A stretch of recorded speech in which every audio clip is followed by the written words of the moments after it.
Hi, it's Sandy Parker, and welcome to Crafting for Almost Everyone. Well, Valentine's Day is tomorrow, probably, by the time this video gets up, and I wanted to make sure I showed you something that you can do that is very fast, very easy, and will save you literally at least $20, because a lot of people like to give chocolate-covered strawberries as a gift for Valentine's Day. You can't buy them until the last minute, otherwise your strawberries go bad. You can refrigerate them, but only overnight, so you really want to be careful with this process. Here's the story. When you buy them from the supermarket, don't come home and put them in the refrigerator. Strawberries don't do well in the refrigerator. So the first thing you want to do is make sure that you buy them within 24 hours of using them. If they have spots that are really kind of, hopefully you can see that, kind of weird and bubbly like this, you probably don't want to use those because those ones are close enough to going bad. I only paid $1.99 for my strawberries, and I'm sure I will have over a dozen.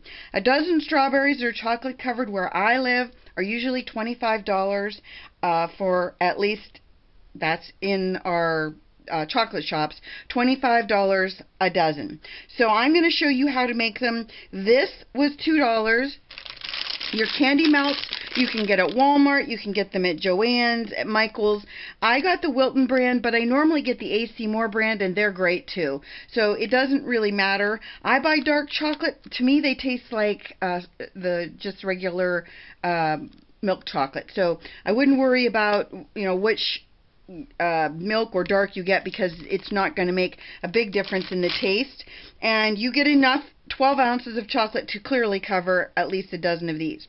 You're going to put your melts in a bowl that's glass or good for the microwave. You're going to put them in. I put the whole bag in here, and I started it at 30 seconds. After 30 seconds, you take it out on full power. I did this. I took them out, and I really stirred it, and make sure nothing is wet, or that will bind up your chocolate. So your spoon can't be wet, your bowl can't be wet, just make sure.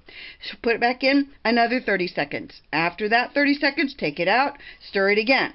And you want to wait until 30 second, 30 second, 30 second, until it looks like this.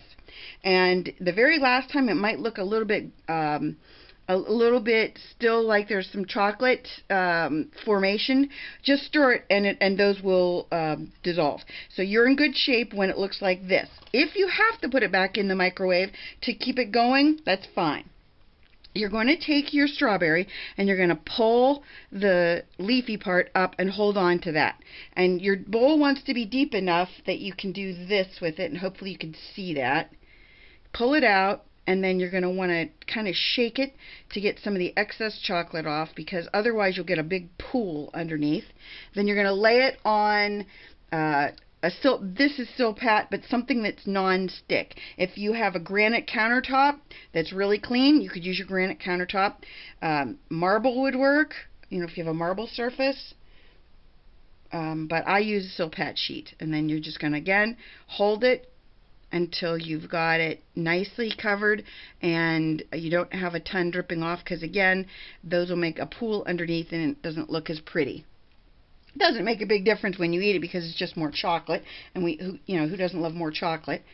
Let me do just a couple more so you can watch this. I want to make sure that I can get my hand out of the way. Let me move my bowl so you can see. Hopefully I'll do it with my left hand this time. Someone just asked me if I'm ambidextrous, and yes, I am. I'm normally left-handed, but for things like this, I do better right-handed, because I was taught kitchen jobs and sporting things, most things that require coordination, I was taught with my right hand. So I'm really more coordinated with my right hand when it comes to things like this. So unfortunately, that's why you're watching me do it with my right hand, and it's covering up our screen.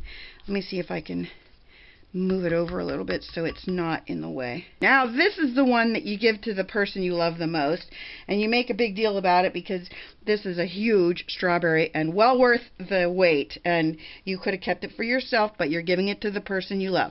So you're going to, with one this big, you're going to want to tip your bowl a little bit. Can you see me doing this? I hope you can.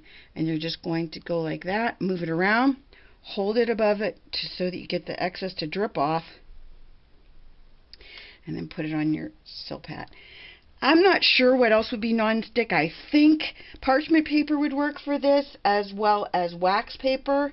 I think both of those would work fine. I don't know, because it's been so long since I've used anything else besides this silpat, but I don't want you to stop from trying to do it. Anything, even if you put it on your glass plate that you're going to use, I think that would work. I wouldn't put it on paper, and I wouldn't put it on something that is waffly. You want the surface to be smooth. And let's see. Let me just do one more, and then I'll get out of your hair. But I wanted to show you this because it's a great way to save money, and they look beautiful. You could put crushed nuts on them. You could put coconut on them.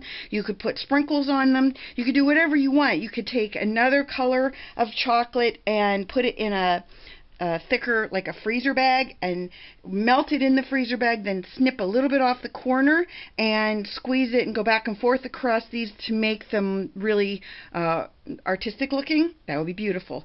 I'll come back when they're dressed up and on a plate. So this is what a dozen look like, and it's been about maybe an hour and a half of just letting them set in room temperature. But if I would have taken them to my garage where it's attached to the house, and not into the refrigerator because you don't want them to be that cold, but if you would just put them somewhere for a few minutes, they will set up much faster than that, and they're a terrific gift. I did get my prices wrong. They are normally about $25 for 6 and up to $50 for 12 during the Valentine's Day rush. So this should save you some time and anxiety, and I hope you give it a try. Give this a thumbs up and subscribe. Thanks so much for watching. Bye-bye.